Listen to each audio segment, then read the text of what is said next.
El caso Ernst Röhm, la noche de los cuchillos largos.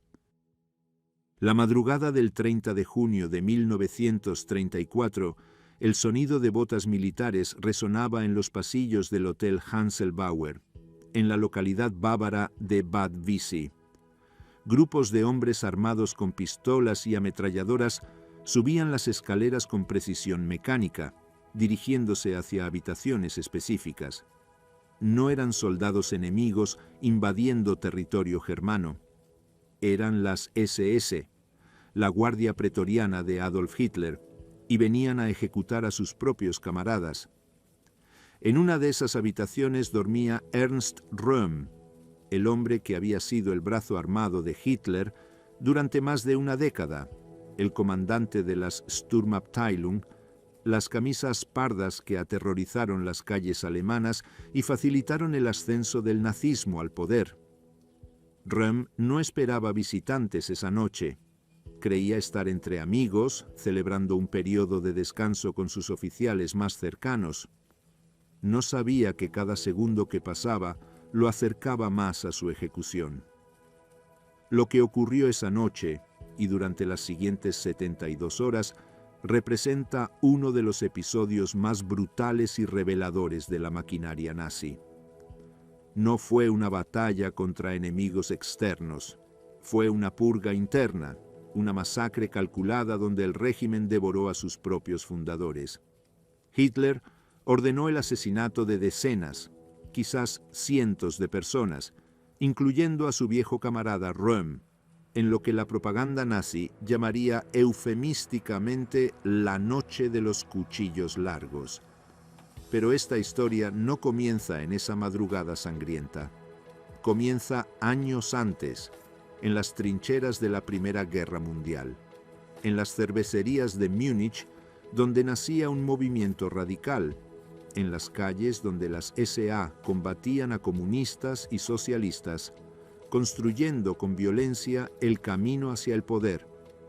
Es la historia de una amistad que se convirtió en rivalidad, de ambiciones que chocaron, de conspiraciones tejidas en las sombras del régimen más letal del siglo XX. Ernst Röhm fue más que un simple subordinado de Hitler. Fue su mentor en los primeros días, el estratega militar que le enseñó los mecanismos del poder, el hombre que construyó la fuerza paramilitar, sin la cual el nazismo habría sido solo otro movimiento marginal condenado al olvido. Las SI llegaron a tener más de 3 millones de miembros, superando en número al ejército alemán, convirtiéndose en un Estado dentro del Estado, una amenaza tanto para los enemigos del régimen como, eventualmente, para el propio Hitler. La noche de los cuchillos largos no fue un acto de paranoia impulsiva. Fue el resultado de una compleja conspiración que involucró a Heinrich Himmler, el frío comandante de las SS que ambicionaba eliminar a su rival, a Hermann Göring, el segundo hombre del régimen que veía en las SA una amenaza a su poder, y a los generales del ejército alemán, la Wehrmacht, que exigían la eliminación de las camisas pardas como precio para apoyar a Hitler en su consolidación total del poder. Durante meses, estos conspiradores tejieron una red de mentiras, acusaciones y manipulaciones alrededor de Röhm. Lo pintaron como un traidor que planeaba un golpe de Estado, como un degenerado cuya homosexualidad manchaba el honor del movimiento nazi, como un radical cuya segunda revolución amenazaba con hundir a Alemania en el caos. Fabricaron evidencias, distorsionaron conversaciones, explotaron las inseguridades de Hitler hasta convencerlo de que su viejo amigo era su mayor enemigo. Hitler dudó. Los registros históricos muestran que hasta el último momento el Führer vaciló antes de ordenar la muerte de Röhm. Habían compartido demasiado. Röhm lo había apoyado cuando nadie más lo hacía. Había arriesgado su carrera militar por un agitador desconocido. Había construido la maquinaria de terror que llevó a Hitler al poder. Pero al final, el Führer eligió su supervivencia política sobre la lealtad personal. Lo que siguió fue una masacre meticulosamente planificada. Durante 3 días, escuadrones de las SS recorrieron Alemania ejecutando a miembros de las SA, a antiguos enemigos políticos de Hitler, a conservadores que habían criticado al régimen, incluso a personas cuyo único crimen fue saber demasiado o estar en el lugar equivocado. El número exacto de víctimas nunca se conoció con precisión. La propaganda nazi admitió 85 muertos. Los historiadores estiman que fueron entre 200 y más de 1000. Röhm, enfrentando su ejecución, se negó a suicidarse como le ordenaron. Sus últimas palabras, según los testigos, fueron un desafío. Si voy a ser asesinado, que lo haga Adolf mismo. No lo hizo. Hitler envió a otros a hacer el trabajo sucio, como haría tantas veces en su carrera criminal. La noche de los cuchillos largos marcó un punto de inflexión crucial en la historia del nazismo. Demostró que Hitler estaba dispuesto a eliminar a cualquiera, incluso a sus más antiguos aliados, para mantener el poder.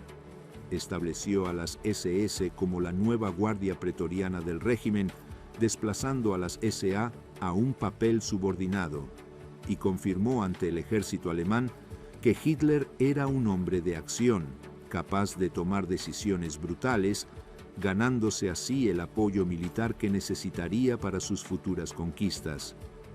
Pero sobre todo, reveló la verdadera naturaleza del régimen nazi.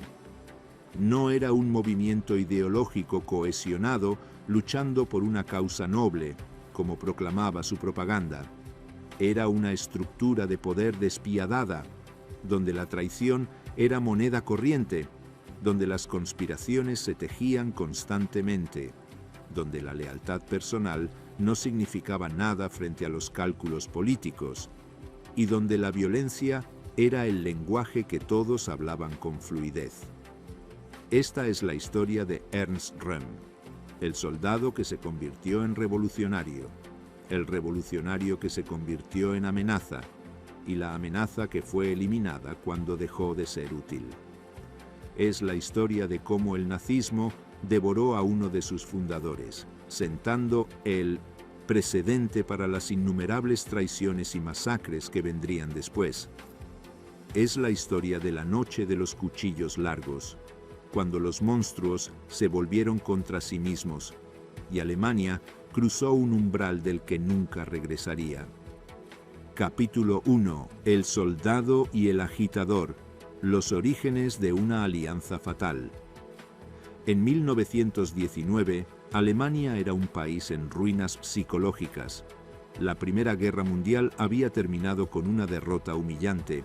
El Kaiser había huido al exilio, y las calles de las principales ciudades alemanas se convirtieron en campos de batalla entre grupos paramilitares de izquierda y derecha. En este caos, en las cervecerías y cuarteles de Múnich, 2 hombres se conocieron y forjaron una alianza que cambiaría el curso de la historia europea. Ernst Julius Günther Röhm nació el 28 de noviembre de 1887 en Múnich, en el seno de una familia de clase media bávara. Su padre era funcionario ferroviario, un hombre de orden y disciplina que inculcó en su hijo valores de jerarquía y obediencia. Desde joven, Ernst mostró una inclinación natural hacia lo militar. No era un estudiante brillante, pero poseía algo más valioso para la carrera castrense: determinación inquebrantable y ausencia de dudas morales. A los 18 años ingresó al ejército bávaro como cadete. Era corpulento, con una cicatriz profunda que le atravesaba la nariz, resultado de una herida de metralla recibida en la Primera Guerra Mundial. Esa marca se convirtió en su seña de identidad, un recordatorio permanente de su experiencia en combate. Röhm amaba el ejército con una pasión que rayaba en lo religioso. Para él, la camaradería militar, la jerarquía clara, la violencia organizada, representaban la forma más pura de organización social. Cuando estalló la guerra en 1914, Röhm ya era teniente y recibió la noticia con entusiasmo. Combatió en el frente occidental, en Verdún y otras batallas devastadoras, demostrando valentía que le valió la Cruz de Hierro de primera clase. Pero más importante que sus medallas fue lo que la guerra le enseñó: que la violencia organizada podía lograr objetivos políticos, que los hombres seguirían a líderes decididos incluso hacia la muerte, y que el orden nacía del caos mediante la aplicación despiadada de la fuerza. La derrota de 1918 fue para Röhm una traición incomprensible. Como muchos veteranos alemanes, se refugió en el mito de la puñalada por la espalda, la teoría conspiratoria que culpaba de la derrota no a los generales o a la superioridad militar aliada, sino a políticos, socialistas y judíos que supuestamente sabotearon el esfuerzo bélico desde dentro. Este mito venenoso se convirtió en el fundamento ideológico de los movimientos de extrema derecha en la posguerra alemana. Röhm no aceptó la paz. Mientras otros veteranos intentaban reintegrarse a la vida civil, él se aferró al mundo militar. Se convirtió en oficial de enlace entre el ejército bávaro y los Freikorps, los cuerpos paramilitares de veteranos que combatían a comunistas y separatistas en toda Alemania. Estos grupos operaban en una zona gris legal, financiados secretamente por el ejército, pero sin reconocimiento oficial, libres para usar métodos que el ejército regular no podía emplear públicamente. En este ambiente de conspiración y violencia política, Röhm se convirtió en un agente crucial. Tenía acceso a arsenales militares, conocía a oficiales dispuestos a desviar armas y fondos, y poseía la red de contactos necesaria para organizar grupos paramilitares. Era el hombre perfecto para construir una fuerza de choque política disfrazada de movimiento nacionalista. Fue en este contexto que Ernst Röhm conoció a Adolf Hitler en 1919. Hitler era entonces un cabo austriaco de 30 años, sin educación formal, sin conexiones políticas, trabajando como informante del ejército infiltrado en pequeños grupos políticos de Múnich. El ejército bávaro le había asignado la tarea de monitorear al Partido Obrero Alemán, un grupo minúsculo de nacionalistas que se reunía en cervecerías. El encuentro inicial fue poco prometedor. Röhm vio a un hombre delgado, nervioso, con un bigote ridículo y modales de clase baja que contrastaban con la rigidez militar que Röhm apreciaba. Pero cuando Hitler comenzó a hablar en una de esas reuniones, algo cambió. El austríaco poseía un don hipnótico para la oratoria, una capacidad para articular la rabia y el resentimiento que hervían en el alma alemana de posguerra. Hitler hablaba de traición, de enemigos internos, de la necesidad de una renovación nacionalista violenta. Culpaba a judíos, marxistas y demócratas de todos los males de Alemania. Su mensaje era simple, brutal, efectivo. Röhm, el estratega militar, reconoció inmediatamente el valor de ese talento. Hitler podía movilizar masas, algo que Röhm, con toda su experiencia militar, nunca podría hacer. La relación que desarrollaron fue simbiótica desde el principio. Hitler necesitaba lo que Röhm podía proporcionar: armas, dinero, veteranos de guerra dispuestos a pelear en las calles, legitimidad militar, conexiones con oficiales del ejército. Röhm necesitaba lo que Hitler ofrecía: un líder carismático capaz de convertir su fuerza paramilitar en un movimiento de masas con potencial real de tomar el poder. Röhm fue instrumental en la transformación del pequeño Partido Obrero Alemán en el Partido Nacional Socialista Obrero Alemán, el NSDAP. Reclutó veteranos de guerra, desvió armas del ejército, Consiguió financiamiento de industriales bávaros preocupados por el comunismo, pero su contribución más importante fue la creación de las Sturmabteilung, las SEA, las tropas de asalto. Las SEA comenzaron como un pequeño grupo de guardaespaldas para proteger las reuniones nazis de comunistas y socialistas que intentaban interrumpirlas. Röhm las convirtió en una milicia paramilitar disciplinada, organizada según principios militares, entrenada en combate callejero, diseñó sus uniformes marrones, estableció su jerarquía, escribió sus manuales tácticos. Las ESA se convirtieron en la expresión física de la ideología nazi, violentas, disciplinadas, totalmente subordinadas al Führer. En esos primeros años, 1920 a 1923, Hitler y Röhm desarrollaron una relación que iba más allá de la colaboración política. Röhm fue uno de los pocos que podía tutear a Hitler, privilegio reservado solo a los camaradas más antiguos. Se reunían frecuentemente en cervecerías, discutiendo estrategia, planeando el futuro del movimiento. Röhm admiraba el genio político de Hitler, su capacidad para manipular audiencias y explotar resentimientos. Hitler valoraba la experiencia militar de Röhm, su pragmatismo despiadado, su absoluta falta de escrúpulos morales. Pero incluso entonces había tensiones latentes. Hitler y Röhm tenían visiones diferentes del futuro movimiento nazi. Hitler entendía que para tomar el poder necesitaba eventualmente trabajar dentro del sistema, participar en elecciones, formar alianzas con conservadores y militares. Röhm despreciaba esa aproximación. Para él, el poder solo podía conquistarse mediante la fuerza, mediante una revolución violenta que barriera todo el orden establecido. Esta diferencia filosófica se hizo evidente durante el Putsch de Múnich en noviembre de 1923. Röhm fue uno de los principales planificadores del intento de golpe, convencido de que las SA y simpatizantes militares podían tomar el poder en Baviera y desde ahí lanzar una marcha sobre Berlín, imitando la exitosa marcha sobre Roma de Mussolini un año antes. El golpe fue un desastre catastrófico.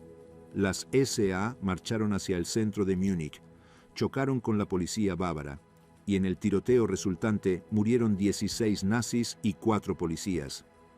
Hitler fue arrestado, el partido prohibido, las SA disueltas. Röhm también fue arrestado, pero su posición militar y sus contactos le permitieron una sentencia relativamente leve. En prisión, Hitler escribió Mein Kampf y reflexionó sobre la estrategia futura. Concluyó que el intento de tomar el poder mediante la fuerza había sido un error.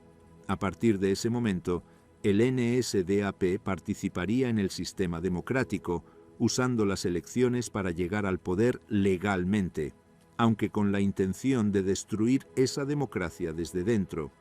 Esta nueva estrategia requería proyectar una imagen de respetabilidad, formar alianzas con conservadores, apaciguar al ejército. Röhm salió de prisión sin haber aprendido esa lección. Seguía creyendo en la acción directa, en la revolución violenta, en el poder de las armas sobre el poder de los votos. Esta divergencia estratégica marcó el comienzo de la fisura que eventualmente los llevaría al enfrentamiento fatal. Durante los años de 1924 a 1930, mientras Hitler reconstruía el partido y lo convertía en una fuerza electoral legítima, Röhm siguió un camino diferente. Frustrado por la nueva dirección del movimiento, aceptó una oferta para trabajar como asesor militar en Bolivia, donde pasó varios años entrenando al ejército boliviano. Era un exilio autoimpuesto, una forma de escapar de una Alemania donde su visión revolucionaria parecía haber perdido relevancia. Pero Hitler no olvidó a su viejo camarada. Cuando las SA ahora reconstruidas bajo otros líderes, se volvieron ingobernables y amenazaban con destruir la imagen de respetabilidad que Hitler cultivaba cuidadosamente, el Führer llamó a Röhm de vuelta a Alemania en 1930. Le ofreció el mando total de las SA con autoridad para reorganizarlas según su visión. Röhm aceptó, regresó a Alemania y asumió el comando de las tropas de asalto en enero de 1931. Encontró una organización caótica de 100.000 hombres desorganizados. En 2 años, la transformó en una máquina de 3 millones de camisas pardas disciplinadas, la fuerza paramilitar más grande de Europa. Fue una hazaña organizativa extraordinaria que demostró el genio táctico de Röhm. Las SA bajo Röhm se convirtieron en el arma más efectiva del nazismo. Aterrorizaban a los comunistas, interrumpían mítines de partidos rivales, intimidaban a votantes, protegían eventos nazis, controlaban las calles de ciudades alemanas. Cuando Hitler llegó al poder en enero de 1933, lo hizo en gran medida gracias a la capacidad de las SA para crear una atmósfera de caos que convenció a conservadores y militares de que solo Hitler podía restaurar el orden. Pero el éxito de Röhm sembró las semillas de su destrucción. Las SA se habían vuelto demasiado poderosas, demasiado independientes. Röhm hablaba abiertamente de una segunda revolución, de purgar la sociedad alemana de elementos conservadores, de fusionar las SA con el ejército bajo su comando. Estas ambiciones asustaban a los generales del ejército, inquietaban a los industriales que habían financiado a Hitler esperando estabilidad, y preocupaban a Heinrich Himmler y Hermann Göring, que veían en el poder de Röhm una amenaza a sus propias ambiciones. La alianza entre el soldado y el agitador, forjada en las cervecerías de Múnich hace más de una década, comenzaba a resquebrajarse. Hitler, ahora Führer de Alemania, tenía que elegir entre la lealtad a su viejo camarada y las alianzas que necesitaba para consolidar su poder absoluto. Röhm, comandante de millones de camisas pardas, tenía que decidir si aceptaba un papel subordinado o desafiaba al hombre que él había ayudado a crear. En los salones del poder nazi, en las sombras del nuevo Reich, las conspiraciones comenzaban a tejerse. Los enemigos de Röhm identificaban su punto débil, su homosexualidad, un secreto abierto que hasta entonces Hitler había tolerado, pero que ahora podía convertirse en arma. Los generales del ejército dejaban claro que nunca aceptarían la subordinación a las SA. Himmler y Göring comenzaban a susurrar al oído de Hitler sobre supuestos planes de golpe de Estado de Röhm. La trampa se cerraba lentamente alrededor del hombre que había construido la maquinaria de terror nazi. El soldado que había sobrevivido a Verdun, que había ayudado a Hitler cuando era un don nadie, que había construido el ejército privado más poderoso de Europa, no veía venir la traición. Confiaba en su vieja amistad con el Führer, en los años de lucha compartida, en la lealtad que creía mutua. No entendía todavía que en el mundo que él había ayudado a crear, conceptos como lealtad, amistad y honor eran solo herramientas de manipulación. No comprendía que Hitler ya no era el agitador nervioso de las cervecerías de Múnich, sino un dictador consolidando un poder absoluto que no toleraría rivales. No imaginaba que sus propios subordinados en las SS, comandados por Himmler, estaban compilando listas de ejecución donde su nombre ocupaba el primer lugar. La Alemania de 1934 era un polvorín esperando una chispa. Las SA exigían recompensas por su lealtad. El ejército demandaba la eliminación de sus rivales paramilitares. Los conservadores querían estabilidad, y Hitler necesitaba consolidar su poder antes de que Paul von Hindenburg, el anciano presidente que todavía limitaba su autoridad, muriera.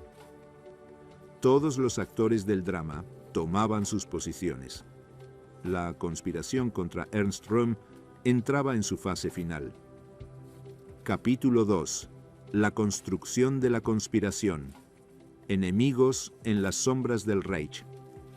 La primavera de 1934 trajo a Berlín una atmósfera de intriga que rivalizaba con las cortes renacentistas más traicioneras.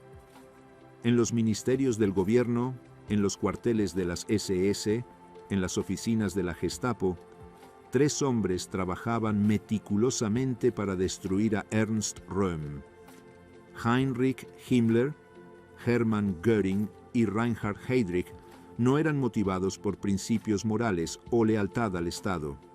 Cada uno tenía razones personales, ambiciones que solo podían satisfacerse con la eliminación del comandante de las SA.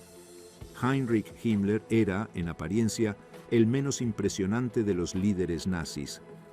Bajo, de apariencia frágil, con lentes redondos que le daban aspecto de burócrata tímido, había sido agricultor de pollos antes de unirse al movimiento nazi. Pero detrás de esa fachada inofensiva operaba una de las mentes más siniestras del régimen. Himmler comandaba las Schutzstaffel, las SS, la guardia de élite que había comenzado como un pequeño destacamento de protección personal de Hitler y que él transformaba metódicamente en el instrumento de terror más sofisticado del nazismo. Las SS eran la obsesión de Himmler. Las había reclutado selectivamente, estableciendo criterios raciales estrictos, exigiendo lealtad fanática, entrenándolas como una orden cuasi religiosa dedicada al Führer. Mientras las SA de Röhm eran una masa enorme pero indisciplinada de veteranos de guerra y matones callejeros, las SS eran una élite pequeña pero letal, organizada con precisión germánica. Himmler veía en las SS el futuro del poder nazi, una combinación de ejército político, policía secreta y guardia pretoriana que eventualmente controlaría todos los aspectos de la seguridad del Reich. Pero había un problema. Ernst Röhm y sus 3 millones de SA bloqueaban ese futuro. Las tropas de asalto superaban numéricamente a las SS en una proporción de 30-1. Röhm tenía la confianza personal de Hitler basada en años de camaradería. Las SA controlaban las calles y su poder era tan evidente que muchos alemanes las veían como el verdadero poder detrás del régimen. Mientras Röhm viviera y comandara las SA, las ambiciones de Himmler permanecerían limitadas. Himmler entendió que no podía enfrentar a Röhm directamente. Necesitaba destruir su reputación ante Hitler, convencer al Führer de que su viejo camarada representaba una amenaza existencial al régimen. Y para esa tarea, Himmler tenía el instrumento perfecto: Reinhard Heydrich. Reinhard Heydrich era el segundo al mando de las SS y jefe del servicio de seguridad, el SD. Alto, rubio, de facciones aristocráticas, Heydrich representaba físicamente el ideal ario que la propaganda nazi celebraba, pero su verdadera distinción no era física, sino intelectual. Heydrich poseía una mente brillante y totalmente desprovista de empatía, un genio para la conspiración que operaba sin las limitaciones de la moralidad convencional.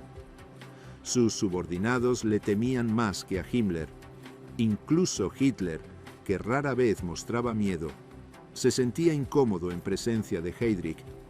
Heydrich había sido oficial naval antes de unirse a las SS, despedido por un escándalo personal. Resentido contra el establishment militar que lo rechazó, encontró en las SS el vehículo perfecto para sus ambiciones ilimitadas. Bajo su dirección, el SD se convirtió en una organización de espionaje interno que compilaba dosieres sobre todos los líderes nazis, incluyendo información comprometedora que podía usarse para chantaje, o manipulación cuando fuera necesario. Cuando Himmler decidió que Röhm debía ser eliminado, fue a Heydrich con la misión, y Heydrich, con la meticulosidad que caracterizaba todo su trabajo, comenzó a construir el caso contra el comandante de las SA. El tercer conspirador era Hermann Göring, posiblemente el nazi más poderoso después de Hitler.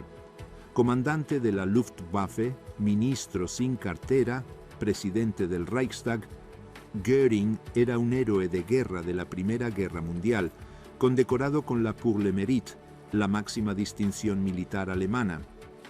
A diferencia de Himmler, Göring no era un ideólogo fanático. Era un hedonista corrupto que usaba su posición para enriquecerse espectacularmente, acumulando palacios, obras de arte robadas y una fortuna personal que rivalizaba con los magnates industriales alemanes. Göring odiaba a Röhm por razones tanto personales como políticas. Los dos habían competido por la influencia sobre Hitler durante años. Röhm despreciaba a Göring como un corrupto adicto a la morfina, un veterano de guerra que había prostituido su honor por lujo material. Göring veía a Röhm como un radical peligroso cuya segunda revolución amenazaba los acuerdos que él había negociado cuidadosamente con industriales y aristocracia prusiana. Más importante aún, Göring controlaba la Gestapo, la policía secreta del Estado que Heydrich codiciaba desesperadamente. En la lucha de poder dentro del régimen nazi, Göring y Himmler eran rivales naturales, pero ambos reconocieron que Ernst Röhm era una amenaza mayor que su rivalidad mutua. Formaron una alianza temporal, uniéndose para destruir al comandante de las SA, con el entendimiento tácito de que después podrían volver a sus propias luchas internas. La estrategia que diseñaron estos tres conspiradores fue diabólicamente efectiva. No podían simplemente ordenar la ejecución de Röhm, quien todavía gozaba de la protección personal de Hitler. Necesitaban convencer al Führer de que Röhm era un traidor, que las SA planeaban un golpe de Estado, que la única opción era la acción preventiva brutal. El primer eje de ataque fue la homosexualidad de Röhm. Este era un secreto abierto en los círculos nazis. Röhm no ocultaba particularmente su orientación sexual, frecuentaba locales homosexuales en Berlín, y muchos de sus oficiales más cercanos en las SA compartían sus preferencias. Hitler, en los primeros años del movimiento, había tolerado esto pragmáticamente. Cuando le señalaban las inclinaciones de Röhm, Hitler respondía que las SA no eran un instituto para señoritas, sino una organización de combate, y que la vida privada de Röhm era irrelevante mientras fuera efectivo. Pero Heydrich entendió que esta tolerancia podía revertirse. La ideología nazi era profundamente homofóbica, considerando la homosexualidad una degeneración que debilitaba la raza aria. Si Heydrich podía vincular la homosexualidad de Röhm con supuestas conspiraciones, con acusaciones de que sus prácticas corrompían a jóvenes alemanes en las SA, podía convertir lo que Hitler había tolerado en algo intolerable. El SD de Heydrich comenzó a compilar informes detallados sobre las actividades privadas de Röhm y sus asociados. Infiltraron agentes en los círculos homosexuales de Berlín, fotografiaron encuentros comprometedores, exageraron y fabricaron incidentes. Estos informes llegaban regularmente al escritorio de Hitler, presentados no como crítica moral, sino como evidencia de que las SA bajo Röhm se habían convertido en una organización corrompida desde dentro, más preocupada por orgías que por disciplina militar. El segundo eje fue el económico. Las SA consumían recursos masivos del Estado nazi. 3 millones de hombres esperaban salarios, uniformes, equipamiento. Muchos miembros de las SA eran desempleados de larga duración que se habían unido esperando que el triunfo nazi les trajera prosperidad. Pero la economía alemana, en 1934, todavía luchaba contra los efectos de la Gran Depresión. No había empleos suficientes para los millones de camisas pardas. Röhm respondía a esta frustración con retórica radical. Hablaba de una segunda revolución que distribuiría la riqueza, expropiaría a los capitalistas, crearía una economía socialista genuinamente nacionalista. Este lenguaje aterrorizaba a los industriales que habían financiado a Hitler, quienes esperaban que el nazismo destruyera al comunismo, pero preservara el capitalismo. Himmler y Göring explotaron esta preocupación, sugiriendo a estos financieros que solo la eliminación de Röhm garantizaría la estabilidad de sus inversiones. El tercer eje, y el más importante, involucraba al ejército alemán, la Wehrmacht. Los generales nunca habían aceptado la existencia de las SA como rival paramilitar. Veían las tropas de asalto como una colección indisciplinada de matones que denigraba la tradición militar prusiana. Pero mientras las SA fueran útiles para Hitler, los generales guardaban silencio. Röhm, sin embargo, cometió el error estratégico de su vida al proponer abiertamente la fusión del ejército con las SA bajo su comando.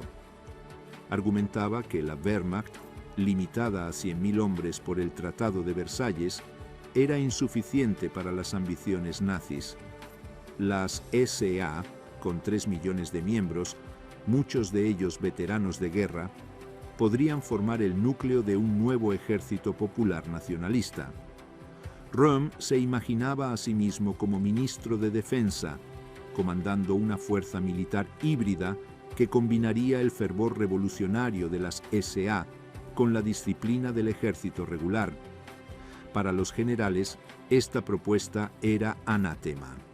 Significaría la destrucción de la casta militar profesional que había dominado Prusia durante siglos, su reemplazo por revolucionarios nazis sin educación militar formal.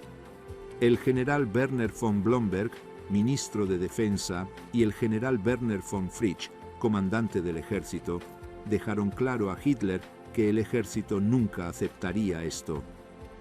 Himmler y Heydrich explotaron esta tensión brillantemente. Comenzaron a filtrar informes al alto mando militar sugiriendo que Röhm no solo proponía la fusión, sino que planeaba imponerla mediante un golpe de Estado. Según estos informes fabricados, Röhm conspiraba con elementos descontentos de las SA para arrestar a Hitler, eliminar a los líderes nazis leales e instaurar una dictadura militar bajo su comando. No había evidencia real de tal conspiración. Röhm era leal a Hitler, aunque frustrado por la dirección que tomaba el régimen. Sus críticas eran abiertas, no conspiratorias, pero Heydrich era maestro en la fabricación de evidencia. El SD interceptó conversaciones de oficiales de las SA, sacándolas de contexto, reinterpretando quejas legítimas sobre recursos como planes de rebelión, transformando charla de borrachos en conspiraciones sediciosas.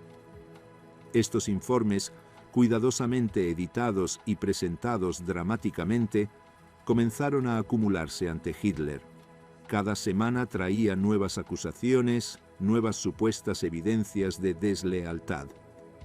Heydrich operaba según el principio de que, si acumulas suficiente humo, eventualmente la gente asumirá que hay fuego, independientemente de si existe o no. La presión sobre Hitler aumentaba desde múltiples direcciones. Los generales le dejaban claro que necesitaban la eliminación de las SA para apoyar su eventual sucesión del anciano presidente Hindenburg. Los industriales amenazaban veladamente con retirar su apoyo financiero si la radicalización de las SA continuaba. Himmler y Heydrich le advertían constantemente sobre el supuesto golpe de Röhm. Incluso Joseph Goebbels, el ministro de propaganda, que generalmente evitaba las luchas de poder internas, sugirió que la situación con las SA era insostenible. Hitler vaciló. Las fuentes históricas muestran que durante la primavera de 1934, el Führer estaba genuinamente dividido. Röhm había sido su camarada durante 15 años. Le había apoyado cuando el movimiento nazi era solo un grupo marginal de fanáticos. Había construido la fuerza paramilitar sin la cual Hitler nunca habría llegado al poder. Eliminar a Röhm significaba traicionar esa historia compartida. Pero Hitler también era pragmático hasta lo despiadado. Entendía que necesitaba al ejército para sus planes futuros de expansión militar. Sabía que los industriales eran esenciales para rearmar Alemania. Reconocía que las SA se habían vuelto políticamente problemáticas. Y sobre todo, Hitler nunca permitía que la lealtad personal interfiriera con sus cálculos de poder. Los conspiradores entendieron que necesitaban crear una crisis que forzara la mano de Hitler, una situación donde la inacción pareciera más peligrosa que la traición. Heydrich diseñó el plan final con su característica meticulosidad siniestra. Capítulo 3. La trampa se cierra. Fabricando una conspiración. Los últimos días de mayo de 1934 marcaron el punto de no retorno. En una reunión secreta en la residencia de Hermann Göring, los tres conspiradores principales finalizaron los detalles de su operación. Himmler, Heydrich y Göring no dejaron nada al azar. Habían estudiado meticulosamente los movimientos de Röhm, identificado a sus asociados más cercanos, compilado listas de objetivos secundarios y diseñado el pretexto perfecto para justificar lo que esencialmente sería una masacre política. El plan requería convencer a Hitler de tres premisas fundamentales. Primero, que Ernst Röhm estaba planeando activamente un golpe de Estado contra él. Segundo, que ese golpe era inminente y requería acción preventiva inmediata. Y tercero, que la única respuesta proporcional era la eliminación física no solo de Röhm, sino de toda la cúpula de las SA y otros enemigos políticos que pudieran aprovechar el caos resultante. Reinhard Heydrich asumió la responsabilidad de crear la evidencia del supuesto golpe. Su servicio de seguridad ya había estado recopilando fragmentos de conversaciones, informes distorsionados y testimonios de informantes plantados dentro de las SA. Pero Heydrich sabía que necesitaba algo más contundente, más dramático, algo que eliminara cualquier duda residual en la mente de Hitler. La pieza central de la fabricación fue un documento que el SD presentó como plan operativo del golpe de Röhm. Este documento, cuya autenticidad los historiadores han refutado completamente, describía supuestamente cómo las SA tomarían edificios gubernamentales en Berlín, arrestarían a líderes nazis leales a Hitler y proclamarían un gobierno revolucionario bajo el mando de Röhm. El documento incluía listas de objetivos, cronogramas de acción, incluso códigos de comunicación que las SA supuestamente usarían. Era una falsificación brillante porque mezclaba elementos de verdad con invención. Röhm efectivamente había hablado de la necesidad de una segunda revolución. Eso era verificable. Muchos oficiales de la CSMA estaban frustrados con la dirección conservadora del régimen. Eso también era cierto. El documento simplemente convertía retórica política en conspiración militar, transformaba queja en traición. Heydrich presentó este documento a Hitler a principios de junio, en una reunión donde también estuvieron presentes Himmler y Göring. Los tres conspiradores habían coordinado cuidadosamente su presentación. Göring habló primero, usando su autoridad como héroe de guerra para darle peso a las acusaciones. Describió la supuesta conspiración en términos militares, pintando un escenario donde las SA atacarían simultáneamente en múltiples ciudades, aprovechando su superioridad numérica para abrumar a las fuerzas leales antes de que pudieran organizarse. Himmler siguió, presentando las implicaciones políticas. Argumentó que un golpe de Röhm no solo amenazaba a Hitler personalmente, sino todo el proyecto nacionalsocialista. Las SA, bajo Röhm, representaban el ala radical del movimiento, aquellos que querían revolución permanente. Si tomaban el poder, alienarían al ejército, aterrizarían a los industriales, provocarían una guerra civil que destruiría Alemania. La única forma de preservar el Reich era eliminar preventivamente esta amenaza. Finalmente, Heydrich presentó las evidencias específicas. Leyó fragmentos de conversaciones interceptadas, mostró fotografías de reuniones secretas de oficiales de las SA, presentó testimonios de supuestos informantes dentro de las tropas de asalto. Todo estaba diseñado para crear una narrativa coherente de conspiración inminente. Hitler escuchó en silencio, su expresión impenetrable. Los que conocían al Führer reconocían las señales de su conflicto interno, las manos que se cerraban y abrían repetidamente, la mandíbula apretada, los ojos que evitaban contacto directo. Hitler no era ingenuo. Entendía que Himmler, Heydrich y Göring tenían sus propias agendas. Sabía que algunos de los informes eran probablemente exagerados, pero Hitler también era paranoico por naturaleza. La historia del movimiento nazi estaba llena de traiciones, de camaradas que habían resultado ser enemigos, de alianzas que se deshacían cuando era conveniente.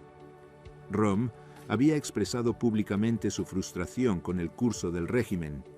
Sus oficiales en las SA hablaban abiertamente de Segunda Revolución y, sobre todo, Röhm comandaba 3 millones de hombres armados, una fuerza que teóricamente podría derrocar al gobierno si decidiera actuar.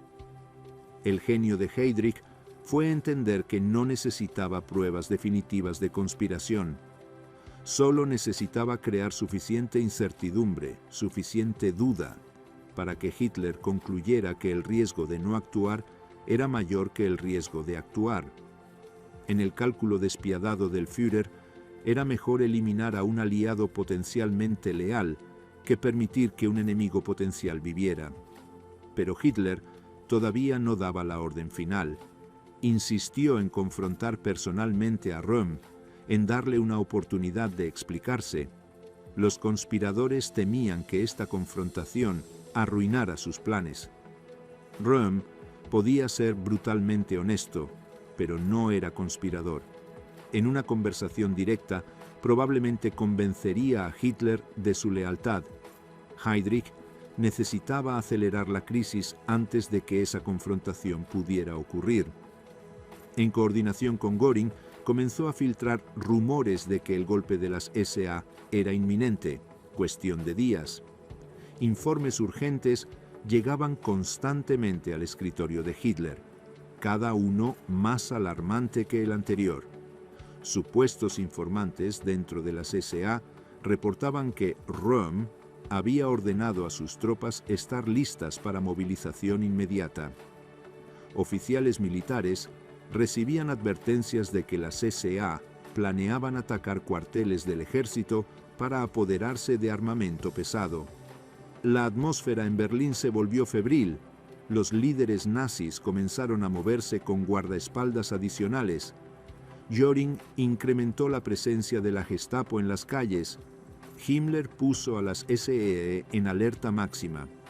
Todo estaba diseñado para crear la apariencia de crisis inminente, forzando a Hitler a tomar una decisión. Mientras tanto, Ernst Röhm permanecía completamente ajeno a la conspiración que se tejía a su alrededor. El comandante de las SA había desarrollado una confianza peligrosa basada en su larga relación con Hitler. creía que su posición era inexpugnable, que los años de camaradería le daban protección contra las intrigas políticas del régimen. Röhm cometió varios errores críticos en esos últimos días de junio. Primero, continuó expresando públicamente su frustración con la dirección conservadora del régimen, sin entender que cada declaración era registrada por el SD y presentada a Hitler como evidencia de deslealtad. Segundo, mantuvo su estilo de vida abiertamente homosexual, frecuentando locales en Berlín donde Heydrich tenía informantes listos para documentar cada encuentro comprometedor. Tercero, y más fatalmente, no tomó en serio las advertencias que algunos de sus oficiales le transmitían sobre rumores de una acción contra las SA.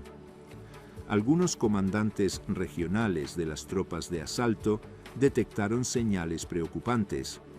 Notaron que las SS estaban acumulando armas, que sus propios movimientos eran vigilados más estrechamente, que ciertos oficiales de las SA con conexiones en el gobierno habían sido discretamente advertidos de mantenerse alejados de Berlín. Estos oficiales alertaron a Röhm, sugiriendo que pusiera a las SA en alerta, que tomara medidas preventivas. Röhm desestimó estas preocupaciones. Argumentó que las tensiones entre las SA y las SS eran normales, competencia típica entre organizaciones nazis. No creía que Hitler permitiera una acción contra él.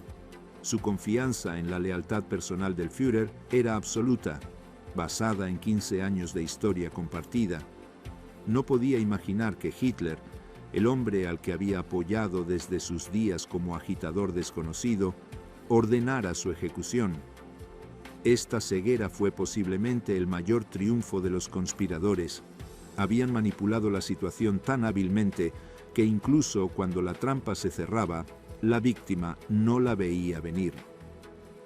El 12 de junio de 1934, Hitler convocó finalmente una reunión con Röhm.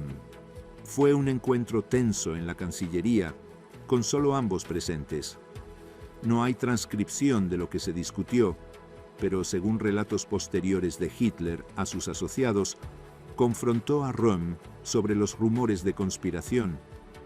Röhm, según estas versiones, negó enfáticamente cualquier plan de golpe, expresó su lealtad absoluta al Führer, pero también reafirmó su posición de que las SA merecían un papel más prominente en el nuevo Reich. Hitler aparentemente quedó parcialmente satisfecho. Después de la reunión, le dijo a Joseph Goebbels que creía en la lealtad de Röhm, que los rumores de golpe eran probablemente exagerados.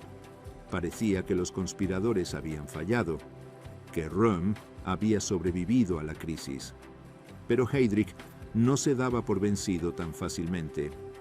Inmediatamente después de la reunión entre Hitler y Röhm, el jefe del SD convocó una reunión de emergencia con Himmler y Göring. Los tres entendieron que necesitaban crear un incidente que eliminara cualquier duda residual de Hitler, algo tan dramático que la acción inmediata fuera inevitable. Lo que diseñaron fue diabólico en su simplicidad. Heydrich ordenó al SD fabricar un informe urgente indicando que Röhm había interpretado su reunión con Hitler como señal de debilidad y que había acelerado los planes del golpe para la noche del 30 de junio. Este informe, completamente inventado, fue presentado a Hitler con toda la parafernalia de inteligencia urgente, sellado como alto secreto, entregado por mensajero especial, acompañado de advertencias de que la fuente dentro de las SA arriesgaba su vida para transmitir esta información crítica. El informe llegó a Hitler el 25 de junio, mientras el Führer se preparaba para viajar a Essen para asistir a la boda de Joseph Terboven, un Gauleiter nazi.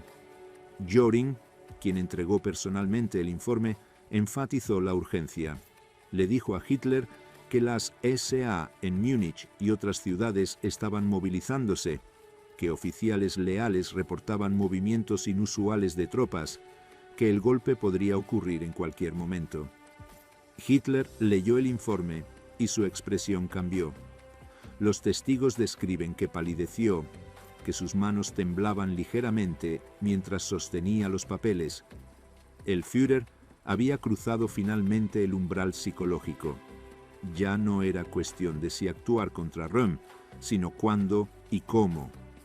Esa noche, Hitler convocó una reunión de emergencia en su residencia. Estuvieron presentes Göring, Himmler, Heydrich, Goebbels y varios otros líderes nazis. La atmósfera era de crisis controlada. Hitler anunció que tenía evidencia definitiva de que Röhm planeaba un golpe de Estado y que había decidido actuar preventivamente. Ordenó a Göring que se preparara para arrestar a líderes de las SA en Berlín. Ordenó a Himmler que pusiera a las SS en máxima alerta y anunció que él personalmente viajaría a Múnich para confrontar y arrestar a Röhm. Los conspiradores habían ganado. Después de meses de manipulación, fabricación de evidencia, explotación de tensiones y construcción cuidadosa de una narrativa de traición, finalmente habían convencido a Hitler de ordenar la eliminación de su viejo camarada. La noche de los cuchillos largos estaba a punto de comenzar, pero incluso en este momento de triunfo, Heydrich no dejaba nada al azar. Sabía que Hitler todavía podía cambiar de opinión, que Röhm podría defender su inocencia convincentemente, que la operación podría fallar si no se ejecutaba con precisión absoluta. El SD trabajó durante las siguientes 72 horas refinando las listas de ejecución, coordinando con comandantes de las SS, asegurando que no hubiera fugas de información que alertaran a las SA. Las listas que Heydrich compiló revelaban el verdadero alcance de la purga planificada. No se limitaban a Röhm y los líderes de las SA. Incluían antiguos enemigos políticos de Hitler, conservadores que habían criticado al régimen, incluso algunos nazis que sabían demasiado sobre los orígenes del movimiento. La noche de los cuchillos largos sería oportunidad para eliminar no solo una amenaza específica, sino para limpiar el régimen de todos los elementos que los líderes nazis consideraban problemáticos. Entre los nombres en las listas estaban Edmund Heines, líder de las SA en Silesia y amigo cercano de Röhm; Karl Ernst, comandante de las SA en Berlín; Gregor Strasser, antiguo líder nazi que se había distanciado de Hitler; Kurt von Schleicher, ex canciller que había intentado dividir al movimiento nazi; Gustav Ritter von Kahr, quien había reprimido el Putsch de Múnich en 1923, Herbert von Boss, asistente del vicecanciller Franz von Papen, y docenas más. Algunos de estos nombres representaban amenazas reales, otros eran simplemente convenientes de eliminar, y algunos eran víctimas de venganzas personales de líderes nazis que aprovechaban el caos para saldar cuentas antiguas. La purga se había transformado de operación política específica en masacre oportunista. El 28 de junio, Hitler viajó a Essen para la boda de Terboven, manteniendo las apariencias de normalidad, pero recibía actualizaciones constantes de Berlín. Göring le informaba sobre el despliegue de fuerzas en la capital. Himmler reportaba la preparación de las SS en Múnich. Heydrich enviaba nuevos informes urgentes sobre supuestos movimientos de las SA, cada uno diseñado para mantener a Hitler en estado de crisis. Ernst Röhm, mientras tanto, había dejado Berlín para un periodo de descanso en Bad Wiessee, un resort bávaro donde planeaba reunirse con varios comandantes de las SA. No era una reunión conspirativa, sino simplemente un retiro donde discutirían asuntos administrativos de las tropas de asalto. Röhm no llevaba guardias especiales, no tomó precauciones de seguridad, estaba completamente relajado, ajeno al hecho de que cada hora que pasaba lo acercaba más a su ejecución. La maquinaria de la muerte nazi estaba en movimiento. Las SS recibían sus órdenes. Los escuadrones de ejecución se preparaban. Las listas se finalizaban. Y Adolf Hitler, el hombre que Ernst Röhm había apoyado desde sus días como agitador desconocido, se preparaba para ordenar el asesinato de su viejo camarada en nombre de la razón de Estado. La trampa se había cerrado completamente. Ernst Röhm tenía menos de 48 horas de vida. Capítulo 4. La noche de los cuchillos largos. 30 horas de sangre. La madrugada del 29 de junio de 1934, Adolf Hitler abordó su avión personal en Bonn con destino a Múnich. Iba acompañado por Joseph Goebbels, su ministro de propaganda, y Viktor Lutze, un oficial de las SA que había sido discretamente informado de que reemplazaría a Röhm como comandante de las tropas de asalto.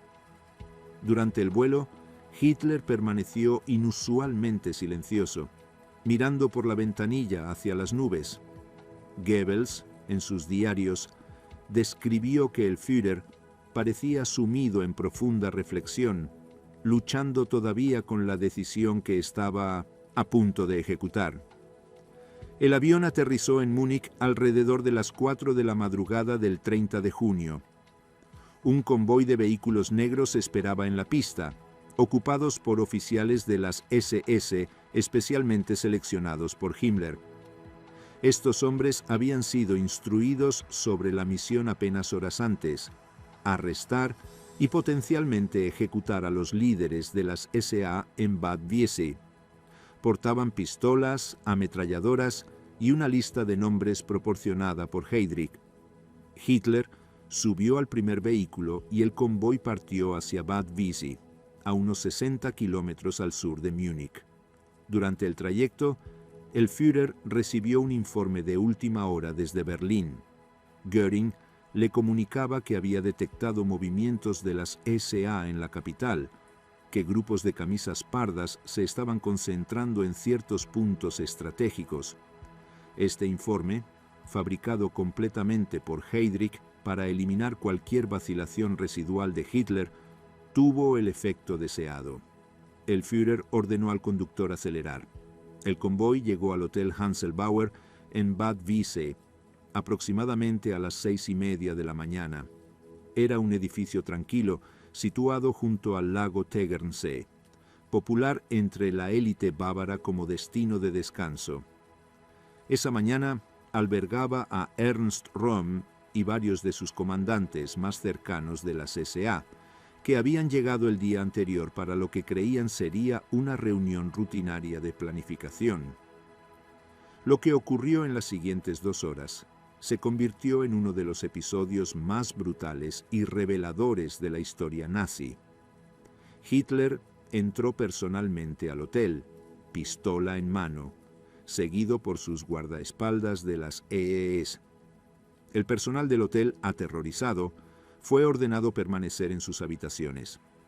Los oficiales de las SS se dispersaron por el edificio, dirigiéndose hacia habitaciones específicas según la lista de Heydrich. Hitler subió directamente al segundo piso, hacia la habitación donde dormía Ernst Röhm. Los relatos de testigos difieren en algunos detalles, pero coinciden en los elementos esenciales. El Führer golpeó violentamente la puerta, gritando el nombre de Röhm.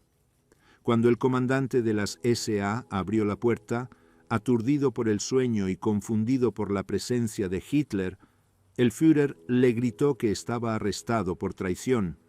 Röhm intentó protestar, argumentar que había algún malentendido. Hitler no escuchó. Ordenó a los guardias de las SS que esposaran a Röhm y lo bajaran al vestíbulo del hotel. El comandante de las SA, todavía en pijama, fue empujado escaleras abajo mientras intentaba comprender qué estaba ocurriendo. Su expresión, según los testigos, mostraba no tanto miedo como incredulidad absoluta. no podía procesar que su viejo camarada, el hombre al que había apoyado durante 15 años, le estuviera tratando como criminal.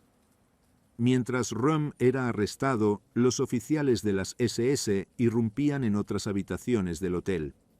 Edmund Heines, líder de las SA en Silesia y uno de los subordinados más cercanos a Röhm, fue encontrado en la cama con un joven de las Juventudes hitlerianas. Fue arrestado inmediatamente, y tanto él como el joven fueron esposados. En otra habitación encontraron al conde August von Schlieffen, otro oficial de las SA, también con un compañero masculino. La escena parecía confirmar exactamente la narrativa que Heydrich había construido. Las SA como organización corrompida por la homosexualidad. Más tarde se reveló que esta coincidencia no fue accidental. Heydrich había conocido la orientación sexual de varios comandantes de las SA y había elegido deliberadamente Bad Wiessee para la operación, sabiendo que algunos estarían en situaciones comprometedoras que podían fotografiarse y usarse como propaganda posterior. Era una manipulación calculada, diseñada para justificar retroactivamente la purga. En el vestíbulo del hotel, aproximadamente una docena de oficiales de las SA fueron reunidos bajo custodia de las SS. Röhm, recuperándose del shock inicial, intentó hablar con Hitler. Exigió una explicación. Preguntó qué traición se le acusaba. Hitler, según los testigos, evitó mirarlo directamente.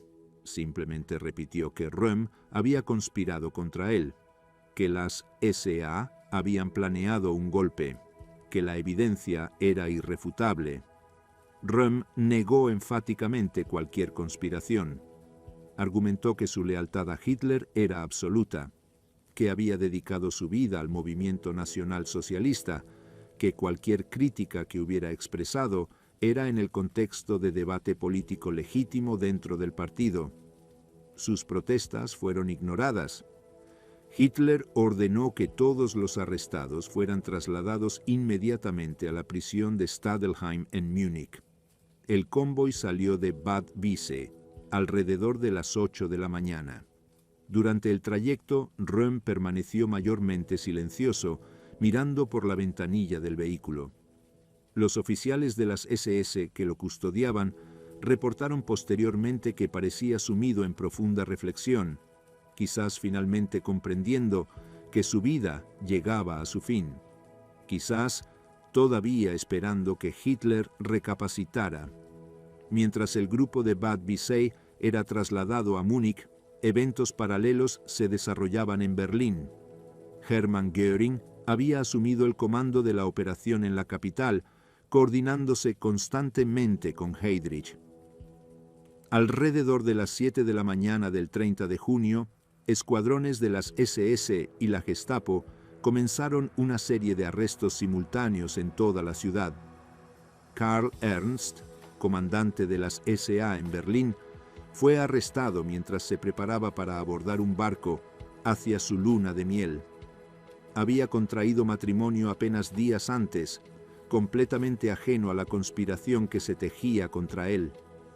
Los oficiales de las SS lo sacaron literalmente de los brazos de su esposa, ignorando sus protestas de que tenía autorización oficial para su viaje.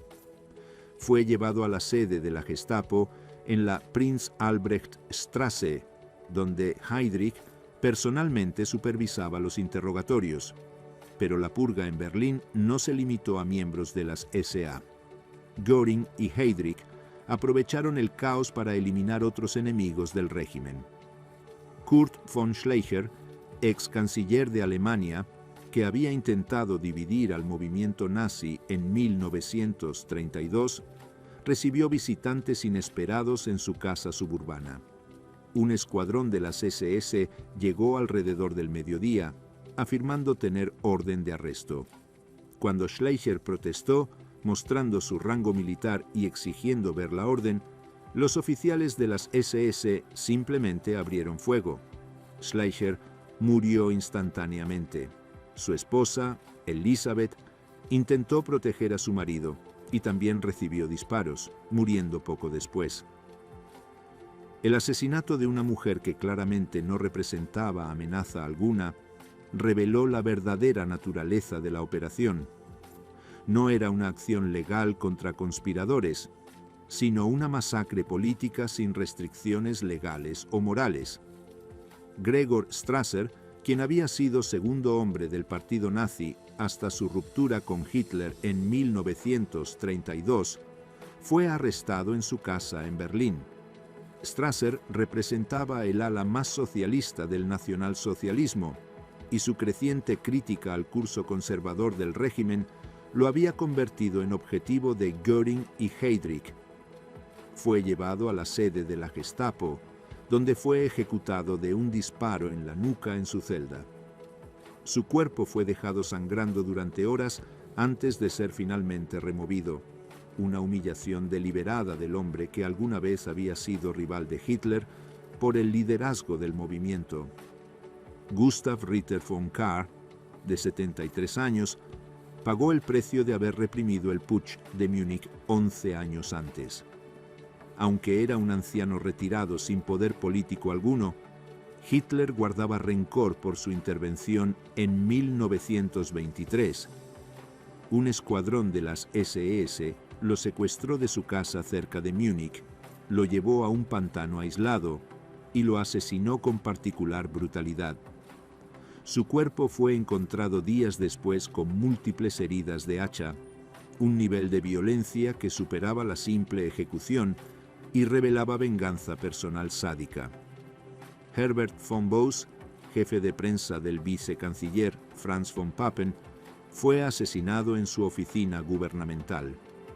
Bose había escrito un discurso crítico del régimen nazi que von Papen había pronunciado apenas semanas antes en la Universidad de Marburgo. Su ejecución fue advertencia directa a von Papen de que incluso la posición de vicecanciller no ofrecía protección contra la violencia nazi si uno cruzaba ciertos límites. Edgar Jung, el escritor conservador que había redactado el discurso de Marburgo, también fue arrestado y ejecutado. Erich Klausener, líder de la Acción Católica y funcionario del Ministerio de Transporte, fue asesinado en su oficina. Padre Bernhard Stempfle, un sacerdote que había ayudado a editar Mein Kampf y supuestamente conocía secretos embarazosos sobre el pasado de Hitler, fue encontrado muerto en un bosque cerca de Múnich, su cuello roto y su cuerpo mostrando signos de tortura. La lista de víctimas crecía hora tras hora. Algunos eran enemigos políticos reales del régimen. Otros eran simplemente inconvenientes, personas que sabían demasiado o que habían ofendido a algún líder nazi en el pasado. Y algunos murieron por error, casos de identidad confundida, donde los escuadrones de ejecución mataron a personas equivocadas. El caso más notable de ejecución errónea fue el de Willy Schmid, crítico musical de un periódico de Múnich. Fue confundido con Wilhelm Eduard Schmid, un oficial de las SA que estaba en la lista de Heydrich. Los oficiales de las SS irrumpieron en su apartamento mientras Schmid tocaba el violonchelo con su familia, lo arrestaron sin explicación y lo ejecutaron. Días después, cuando se descubrió el error, las SEE simplemente informaron a su viuda que había sido víctima de una lamentable confusión, sin ofrecer disculpas reales o compensación. De vuelta en la prisión de Stadelheim en Múnich, Ernst Röhm y los oficiales de las SA arrestados en Bad Wiessee esperaban en celdas separadas. Durante el 30 de junio, ninguno fue ejecutado. Hitler aparentemente todavía vacilaba sobre el destino final de su viejo camarada. Röhm era diferente de las otras víctimas. No era simplemente un enemigo político o un testigo inconveniente. Era el hombre que había estado al lado de Hitler desde los primeros días del movimiento, que había arriesgado su carrera por el nazismo, que había construido la fuerza paramilitar que hizo posible la llegada de Hitler al poder. Durante ese día, Hitler recibió presión constante de múltiples direcciones para completar la purga, ejecutando a Röhm. Göring llamaba desde Berlín, reportando el éxito de las operaciones en la capital y urgiendo que Röhm no podía quedar vivo como mártir potencial.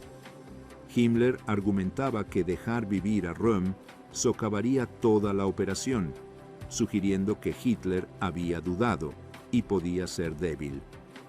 Los generales del ejército, a través de intermediarios, dejaban claro que consideraban la ejecución de Röhm como prueba del compromiso de Hitler con la eliminación de las SA como rival militar. Pero era Heydrich quien aplicaba la presión más efectiva. El jefe del SD presentó a Hitler un último informe, supuestamente basado en interrogatorios de oficiales de las SA capturados, que confirmaba la existencia de la conspiración de Röhm. Según este documento fabricado, varios oficiales habían confesado conocimiento del golpe planeado, admitiendo que Röhm había ordenado la movilización de las SA para el 30 de junio con el objetivo de tomar edificios gubernamentales. Estas confesiones eran, por supuesto, falsas. Habían sido obtenidas mediante tortura o simplemente inventadas por el SD, pero fueron presentadas a Hitler con toda la autoridad de inteligencia verificada, eliminando la última excusa que el Führer podía usar para perdonar a Röhm. La tarde del 30 de junio, Hitler finalmente tomó la decisión. Ordenó que los oficiales de las SA capturados en Bad Wiessee fueran ejecutados inmediatamente. La orden no incluía explícitamente a Röhm, pero tampoco lo excluía. Theodor Eicke, comandante del campo de concentración de Dachau y uno de los oficiales de las SS más despiadados, fue designado para supervisar las ejecuciones. Edmund Heines fue el primero en ser ejecutado. Fue sacado de su celda en Stadelheim, llevado al patio de la prisión y fusilado por un pelotón de las SS. Antes de morir, gritó Heil Hitler, una declaración de lealtad final al movimiento que lo estaba ejecutando. Otros oficiales de las SA siguieron en rápida sucesión: Hans Erwin von Spreti-Weilbach, Hans Hein, Peter von Heydebrecht, todos hombres que habían dedicado años al movimiento nazi y que ahora morían por decisión del líder que habían servido. Röhm, en su celda, escuchaba los disparos. Entendió que sus subordinados estaban siendo ejecutados y que probablemente él seguiría, pero todavía no había recibido sentencia oficial. Los guardias de las SS le habían proporcionado papel y pluma, y Röhm escribió cartas, algunas destruidas posteriormente, otras preservadas. En estas cartas expresaba su confusión sobre las acusaciones, reafirmaba su lealtad a Hitler y pedía juicio justo si había cargos legítimos contra él. La noche del 30 de junio pasó sin que Röhm fuera ejecutado. Hitler, al parecer, todavía no podía dar la orden final. Pero el 1 de julio por la mañana, después de otra noche de presión de Göring, Himmler y Heydrich, el Führer finalmente cedió. Ordenó que Röhm fuera ejecutado, pero añadió una cláusula reveladora. Primero debía ofrecérsele la oportunidad de suicidarse. Esta concesión mínima revelaba el conflicto persistente de Hitler. No podía traerse a sí mismo a ordenar directamente la ejecución de su viejo camarada, pero tampoco podía permitir que viviera.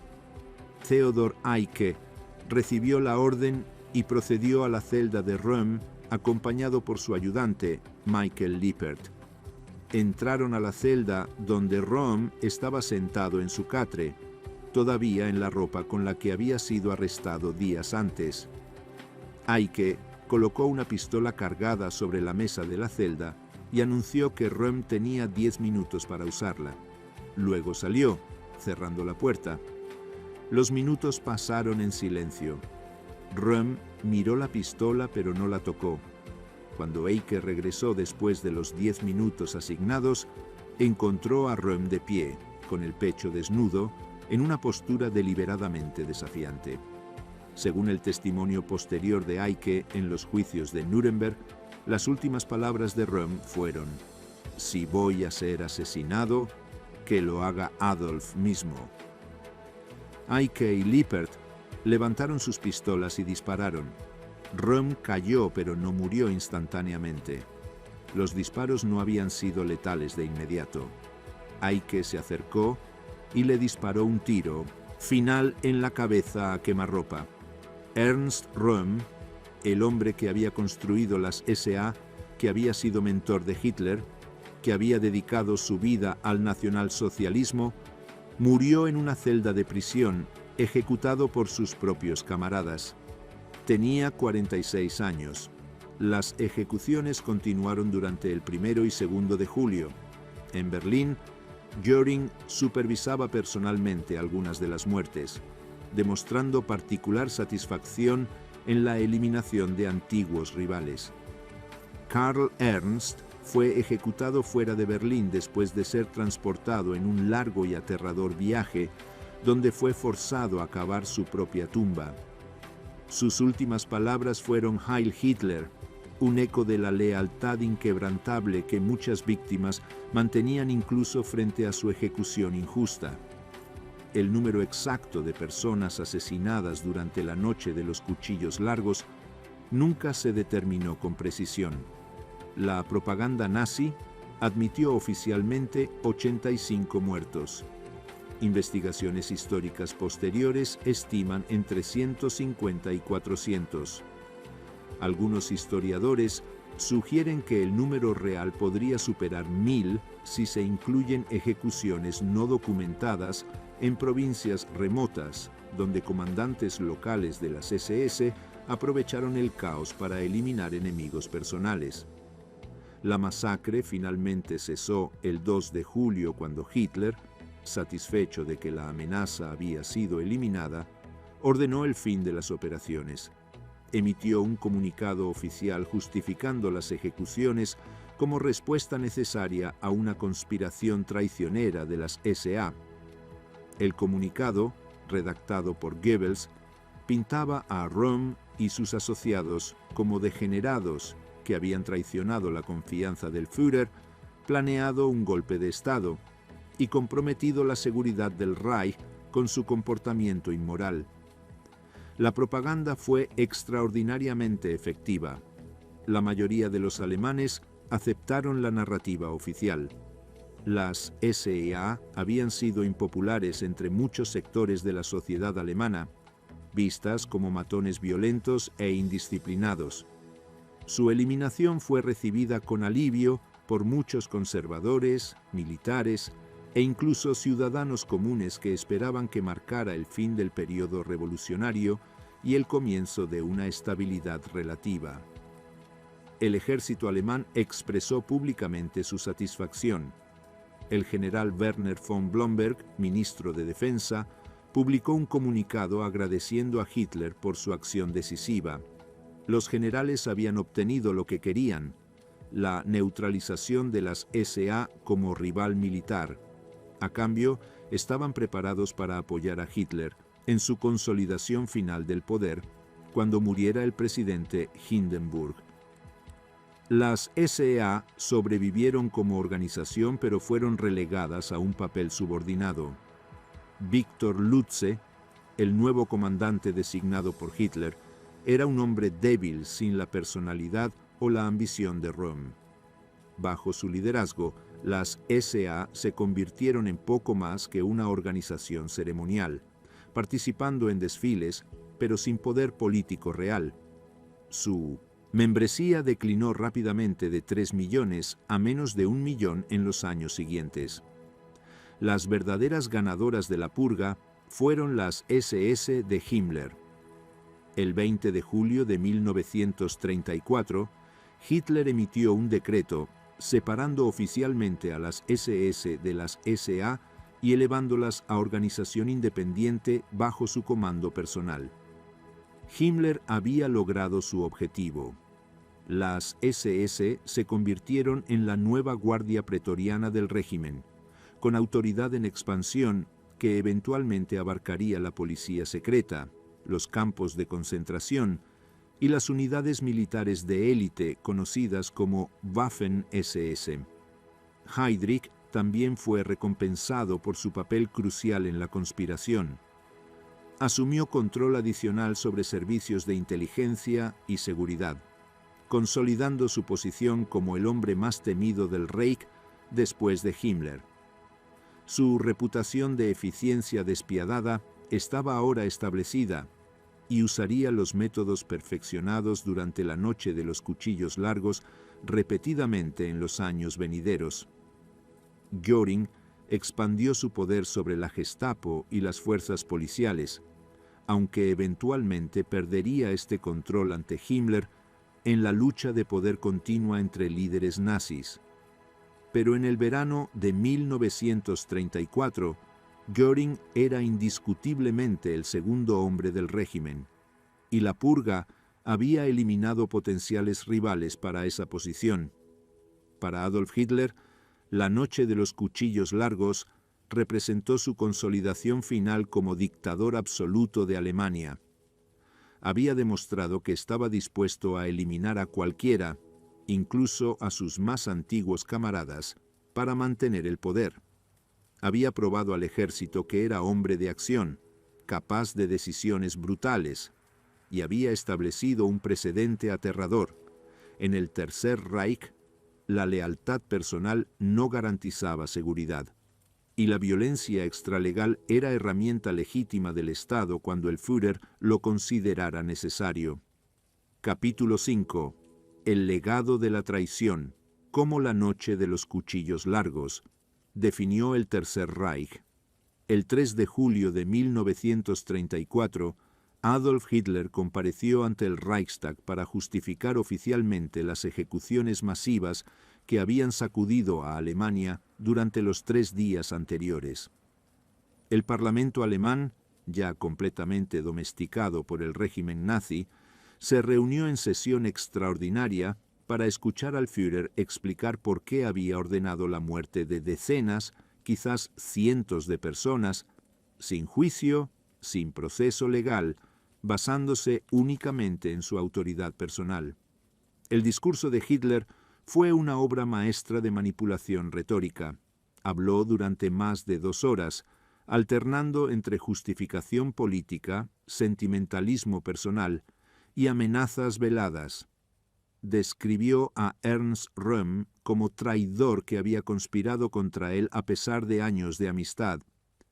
Pintó a las SA como organización corrompida por la homosexualidad y la indisciplina. Argumentó que había actuado como juez supremo de la nación alemana, ejerciendo el derecho de todo líder a eliminar amenazas existenciales mediante cualquier medio necesario. En esa hora fui responsable del destino de la nación alemana, proclamó Hitler, y por lo tanto me convertí en el juez supremo del pueblo alemán. Esta frase, que pasaría a la historia como justificación de tiranía pura, fue recibida con aplausos entusiastas por el Reichstag. Los diputados, conscientes de que cualquier disidencia podría marcarlos como próximas víctimas, compitieron para mostrar su aprobación de las acciones del Führer. Particularmente revelador fue el tratamiento que Hitler dio a su relación con Röhm. Admitió abiertamente que había conocido la homosexualidad de su comandante de las SA, pero la había tolerado durante años.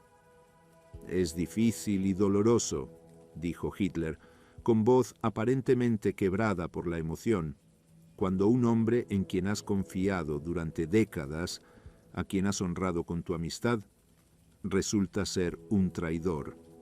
La actuación fue convincente, diseñada para presentar las ejecuciones no como masacre política calculada, sino como tragedia personal inevitable. Hitler nunca mencionó que no había evidencia real de conspiración de Röhm, que los informes del supuesto golpe habían sido fabricados por Heydrich, que muchas de las víctimas no tenían conexión alguna con las SA. En cambio, presentó la purga como acción preventiva legítima contra amenaza inminente, y el Reichstag, sin una sola voz disidente, aprobó retroactivamente todas las acciones tomadas durante la noche de los cuchillos largos. Más significativo aún, el Reichstag aprobó una ley de una sola frase que legalizaba retroactivamente las ejecuciones. Las medidas tomadas los días 30 de junio, 1 y 2 de julio para suprimir actos de traición son legales como defensa necesaria del Estado. Con esta ley, el Parlamento alemán esencialmente abolió el Estado de Derecho, estableciendo que el Führer podía ordenar ejecuciones sin juicio si determinaba que era necesario para la seguridad del Estado. Era una puerta abierta al terror arbitrario. La reacción internacional a la noche de los cuchillos largos fue sorprendentemente muda. Francia y Gran Bretaña emitieron declaraciones diplomáticas expresando preocupación, pero no tomaron ninguna acción concreta.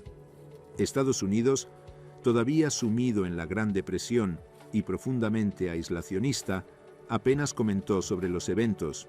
La Sociedad de Naciones, ya debilitada e inefectiva, no consideró seriamente ninguna sanción. Algunos observadores extranjeros incluso expresaron admiración velada por la acción decisiva de Hitler.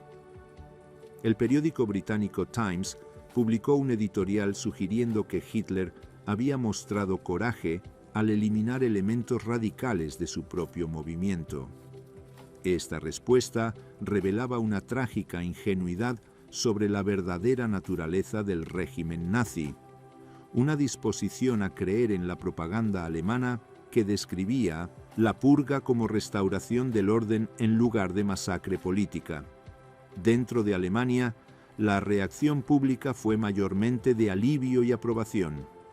Las SA nunca habían sido populares entre la clase media alemana, que las veía como matones violentos. Muchos alemanes conservadores interpretaron la purga como señal de que el período revolucionario había terminado, que Hitler se movía hacia una forma más estable y convencional de autoritarismo. Esta expectativa resultaría trágicamente errónea. La Iglesia Católica, que había estado negociando cuidadosamente su relación con el régimen nazi, permaneció mayormente silenciosa. Algunos sacerdotes habían sido ejecutados durante la purga, pero el Vaticano eligió no confrontar directamente a Hitler, temeroso de perder la libertad limitada que todavía disfrutaba la Iglesia en Alemania. Esta aquiescencia marcó un patrón de compromiso moral que caracterizaría la respuesta de muchas instituciones alemanas al régimen nazi. El ejército alemán, la Wehrmacht, fue el ganador más claro de la purga, además de las SS. Los generales habían exigido la eliminación de las SEA como precio de su apoyo a Hitler, y el Führer había cumplido. El 19 de agosto de 1934, apenas 6 semanas después de la noche de los cuchillos largos, murió el presidente Paul von Hindenburg, el último obstáculo institucional al poder absoluto de Hitler. Inmediatamente después de la muerte de Hindenburg, Hitler combinó las posiciones de presidente y canciller en el nuevo título de Führer und Reichskanzler, convirtiéndose oficialmente en dictador absoluto de Alemania. Y como los generales habían prometido, el ejército juró lealtad personal no al Estado alemán ni a la Constitución, sino a Adolf Hitler personalmente. Millones de soldados alemanes hicieron el juramento. Juro por Dios este sagrado juramento, que obedeceré incondicionalmente a Adolf Hitler, Führer del Reich alemán y del pueblo alemán, comandante supremo de las Fuerzas Armadas, y estaré preparado como valiente soldado para arriesgar mi vida en cualquier momento por este juramento. Este juramento personal tendría consecuencias monumentales. Muchos oficiales alemanes que posteriormente desarrollaron dudas sobre Hitler o sus políticas se sintieron atados por este juramento sagrado, incapaces de actuar contra el Führer sin violar lo que consideraban honor militar. La noche de los cuchillos largos había comprado la lealtad del ejército con sangre de las SA, y esa lealtad eventualmente facilitaría la Segunda Guerra Mundial y el Holocausto. Para Heinrich Himmler y las SS, la purga marcó el comienzo de su ascenso a convertirse en el poder más letal del Tercer Reich. Las SS crecieron exponencialmente en los años siguientes, absorbiendo funciones policiales, estableciendo control sobre el sistema de campos de concentración y eventualmente formando divisiones militares de élite que competirían con la Wehrmacht. Himmler usó los métodos perfeccionados durante la noche de los cuchillos largos, ejecuciones extrajudiciales basadas en listas de enemigos del Estado, repetidamente en los años venideros. Reinhard Heydrich, cuya manipulación había sido crucial para convencer a Hitler de ordenar la purga, continuó su ascenso imparable. Se convirtió en uno de los arquitectos principales del Holocausto, presidiendo la conferencia de Wannsee en enero de 1942, donde se formalizó la solución final. Los métodos que Heydrich perfeccionó durante la conspiración contra Röhm, la fabricación de evidencia, la manipulación de información, la compilación de listas de ejecución, se aplicarían en escala masiva contra los judíos europeos.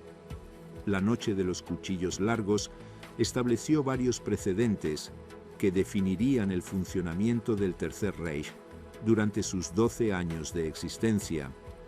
Primero, demostró que la lealtad personal no ofrecía protección contra la violencia del régimen. Si Hitler podía ordenar la ejecución de Ernst Röhm, su camarada de 15 años, podía ordenar la muerte de cualquiera.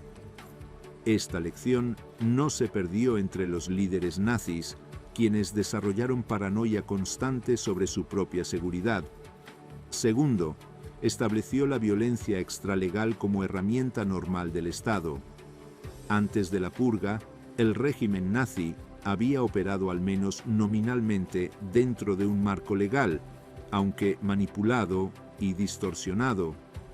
Después de julio de 1934, quedó claro que las leyes solo aplicaban cuando convenía al Führer. El Estado de Derecho, ya profundamente erosionado, fue efectivamente abolido. Tercero, reveló la naturaleza profundamente personalista del poder nazi. El régimen no era una estructura institucional coherente, sino una red de relaciones personales centradas en Hitler, donde la supervivencia dependía de mantener el favor del Führer y destruir rivales antes de que ellos te destruyeran a ti. Esta dinámica creaba una cultura de traición constante, donde las alianzas eran temporales y la conspiración era moneda corriente. Cuarto, demostró que la ideología nazi era fundamentalmente instrumental, una herramienta de manipulación más que un sistema de creencias coherente. Durante años, el régimen había tolerado la homosexualidad de Röhm porque era útil. Cuando dejó de ser útil, esa misma homosexualidad se convirtió en justificación para su ejecución. Esta flexibilidad moral caracterizaría todas las políticas nazis, desde las alianzas internacionales hasta el genocidio. Para las víctimas y sus familias, la noche de los cuchillos largos fue tragedia personal de dimensiones devastadoras. Muchas familias nunca recibieron confirmación oficial de la muerte de sus seres queridos. Los cuerpos no fueron devueltos. No hubo funerales públicos. Las viudas de oficiales de las SA fueron amenazadas con arresto si hacían preguntas o buscaban justicia. El régimen quería que las víctimas simplemente desaparecieran de la memoria colectiva. Elisabeth von Schleicher, viuda del ex canciller asesinado junto con su marido, intentó brevemente buscar justicia legal. Fue silenciada mediante amenazas y eventualmente forzada al exilio. Su caso ilustraba una verdad brutal. En el Tercer Reich no había recurso legal contra la violencia del Estado. Los tribunales, completamente nazis, rechazarían cualquier demanda relacionada con la purga. Algunos oficiales de las SA que sobrevivieron por estar ausentes durante la purga intentaron reorganizarse o resistir. Fueron sistemáticamente cazados por las SS en los meses siguientes. Heydrich mantuvo listas actualizadas de miembros sospechosos de las SA y cualquiera que mostrara signos de descontento era rápidamente arrestado. Para 1935, las SA habían sido completamente purgadas de cualquier elemento que pudiera representar amenaza al régimen. La familia de Ernst Röhm nunca recibió su cuerpo. Fue enterrado secretamente en un cementerio de Múnich en una tumba sin marcar. Después de la guerra, cuando investigadores intentaron localizar su tumba, no pudieron encontrarla con certeza. El hombre que había construido las SA, que había sido instrumental en la llegada de Hitler al poder, que había dedicado su vida al nacionalsocialismo, no tenía siquiera una tumba identificable. Era como si el régimen quisiera borrar su existencia de la historia. La noche de los cuchillos largos también tuvo consecuencias psicológicas profundas para los alemanes que la vivieron. Estableció una atmósfera de miedo donde cualquiera podía ser acusado de traición y ejecutado sin juicio. Creó una sociedad donde la denuncia se convertía en arma política, donde vecinos denunciaban a vecinos, donde la confianza social se erosionaba sistemáticamente. Este ambiente de terror paranoico sería característica del Tercer Reich hasta su colapso en 1945. Los historiadores han debatido extensamente el significado de la Noche de los Cuchillos Largos en la trayectoria del nazismo. Algunos argumentan que fue punto de inflexión crucial, el momento donde el régimen cruzó definitivamente la línea hacia el terrorismo de Estado sin restricciones.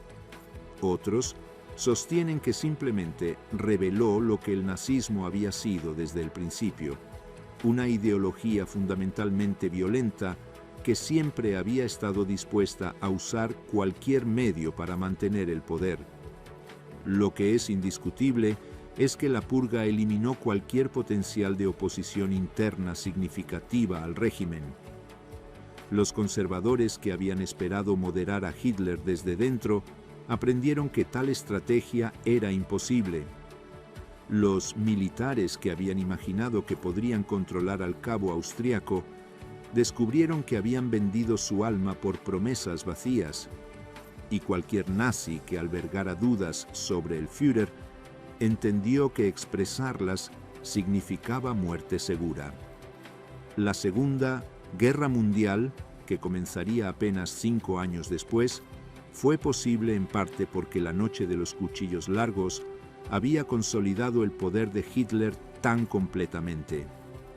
No había contrapesos institucionales, no había disidencia organizada, no había posibilidad de oposición efectiva desde dentro del régimen. Hitler era libre de perseguir sus ambiciones expansionistas y genocidas sin restricción doméstica.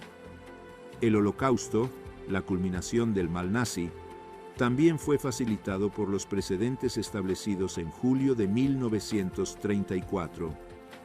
Si el régimen podía ejecutar a cientos de sus propios miembros sin consecuencias legales o políticas, podía ciertamente exterminar a millones de judíos, eslavos, romaníes y otros considerados enemigos raciales. Los métodos administrativos usados para organizar la purga, las listas de víctimas, la coordinación de escuadrones de ejecución, la fabricación de justificaciones, fueron refinados y expandidos masivamente en el genocidio que siguió. Ernst Röhm se ha convertido en figura controversial en la memoria histórica. Para algunos, representa la víctima de traición brutal. un hombre leal ejecutado por el amigo al que había servido fielmente. Para otros, es simplemente un nazi que recibió el destino que él mismo había infligido a tantos otros. Ambas perspectivas contienen verdad. Röhm fue indudablemente víctima de conspiración calculada y ejecución injusta. No había evidencia real de que planeara un golpe contra Hitler. Sus críticas al régimen, aunque francas, no constituían traición. Fue asesinado por razones políticas convenientes, no por crímenes reales. En ese sentido, su muerte fue asesinato judicial, indistinguible de las atrocidades que el régimen nazi cometería después en escala masiva. Pero Röhm también fue arquitecto del terror nazi. Había construido las SA específicamente como instrumento de violencia política. Había supervisado miles de ataques contra comunistas, socialistas, judíos y otros enemigos del nazismo. Había participado activamente en la destrucción de la democracia alemana. Su visión para Alemania, aunque difería en detalles de la de Hitler, era igualmente autoritaria, racista y violenta. No era víctima inocente, sino actor complejo en una tragedia que él mismo había ayudado a crear. La paradoja de Röhm ilustra una verdad más amplia sobre el Tercer Reich. Era un régimen que devoraba incluso a sus propios creadores. Los nazis habían construido una maquinaria de poder basada en violencia, traición y desprecio total por la dignidad humana. Inevitablemente, esa maquinaria se volvería contra ellos mismos. La noche de los cuchillos largos fue simplemente la primera manifestación dramática de esta dinámica autodestructiva. En las décadas posteriores a la guerra, sobrevivientes de la purga y familiares de víctimas intentaron buscar alguna forma de justicia o reconocimiento. Los juicios de Nuremberg procesaron a Minnow-Nossing, muchos líderes nazis, pero la noche de los cuchillos largos recibió atención relativamente limitada comparada con los crímenes de guerra y el Holocausto. Theodor Eicke, quien había ejecutado personalmente a Röhm, murió en combate en el Frente Oriental en 1943, nunca enfrentando justicia por sus acciones. Hermann Göring fue juzgado en Nuremberg y condenado a muerte, aunque se suicidó antes de la ejecución. Heinrich Himmler se suicidó cuando fue capturado por tropas británicas en mayo de 1945. Reinhard Heydrich había sido asesinado por resistentes checos en 1942. Los principales arquitectos de la purga murieron sin rendir cuentas, específicamente por los asesinatos de julio de 1934. Viktor Lutze, quien había reemplazado a Röhm como comandante de las SA, murió en accidente automovilístico en 1943. Bajo su liderazgo débil, las SA se habían marchitado hasta la irrelevancia, exactamente lo que Hitler había pretendido. Para el final de la guerra, las SA eran poco más que organización social para veteranos nazis, sin el poder o la influencia que habían tenido bajo Röhm. La memoria de Ernst Röhm permanece incómoda en Alemania. No hay monumentos, no hay placas conmemorativas. Su tumba, si alguna vez fue identificada correctamente, no atrae visitantes, era nazi, participante en la creación de uno de los regímenes más malignos de la historia. Pero también fue víctima de ese mismo régimen, ejecutado sin juicio en purga política que estableció precedentes para atrocidades mayores. Esta ambigüedad moral caracteriza muchos aspectos de la historia nazi. El régimen era complejo en su maldad, operando según lógicas de poder que destruían tanto a perpetradores como a víctimas, creando situaciones donde las categorías morales simples resultan inadecuadas. La noche de los cuchillos largos encapsula esta complejidad. fue simultáneamente crimen contra el Estado de Derecho y eliminación de criminales que habían contribuido a destruir ese mismo Estado de Derecho. Para los estudiosos del totalitarismo, la purga de 1934 ofrece lecciones inquietantes sobre cómo los regímenes autoritarios operan. Revela que tales regímenes no son monolitos estables, sino estructuras inherentemente inestables, mantenidas mediante violencia constante, tanto externa como interna.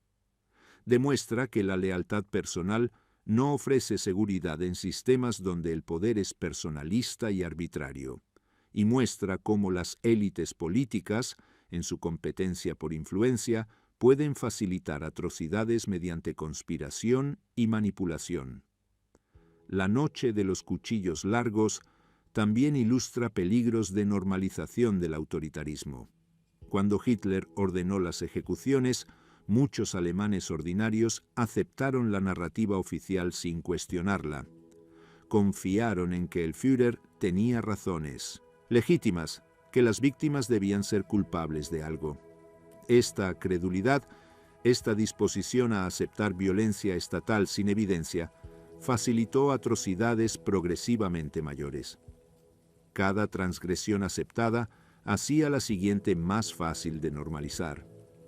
80 años después, la noche de los cuchillos largos sigue siendo advertencia sobre fragilidad del Estado de Derecho y peligros del poder sin restricciones. En un mundo donde el autoritarismo resurge en múltiples formas, donde líderes carismáticos demandan lealtad personal sobre principios institucionales, donde la violencia política se normaliza progresivamente, las lecciones de julio de 1934 mantienen relevancia inquietante. Ernst Röhm, Adolf Hitler, Heinrich Himmler, Reinhard Heydrich, todos están muertos hace décadas. Pero los patrones que sus acciones revelaron, las dinámicas de poder que explotaron, las técnicas de manipulación que perfeccionaron, continúan manifestándose en diferentes contextos. El estudio de la noche de los cuchillos largos no es ejercicio puramente histórico, sino advertencia vigente sobre capacidades destructivas del poder sin control y consecuencias de compromisos morales con autoritarismo. La traición de Ernst Röhm por Adolf Hitler y la masacre que siguió permanecen como uno de los episodios más reveladores de la historia del Tercer Reich. No porque fuera la atrocidad más grande del régimen, el Holocausto supera cualquier crimen previo en escala y maldad, sino porque reveló con claridad brutal la verdadera naturaleza del nazismo antes de que sus crímenes mayores oscurecieran sus orígenes. En esas 72 horas de sangre, en julio de 1934, Alemania cruzó un umbral del que nunca regresaría. El Estado de Derecho fue oficialmente abolido. La violencia extrajudicial se convirtió en política normal, y cualquier ilusión de que el nazismo podía ser moderado o contenido fue destruida definitivamente. El camino hacia la guerra mundial y el genocidio estaba ahora despejado, pavimentado con los cuerpos de aquellos que habían ayudado a construir la maquinaria nazi sin comprender que eventualmente los devoraría. La noche de los cuchillos largos no fue anomalía en la historia nazi. Fue su revelación, el momento donde la máscara cayó completamente y el régimen mostró su verdadera cara sin pretensión o disimulo. Y Alemania, habiendo cruzado ese umbral, marcharía hacia abismos aún más oscuros, arrastrando al mundo entero a la catástrofe que culminaría 11 años después en las ruinas de Berlín. El caso Ernst Röhm, la noche de los cuchillos largos.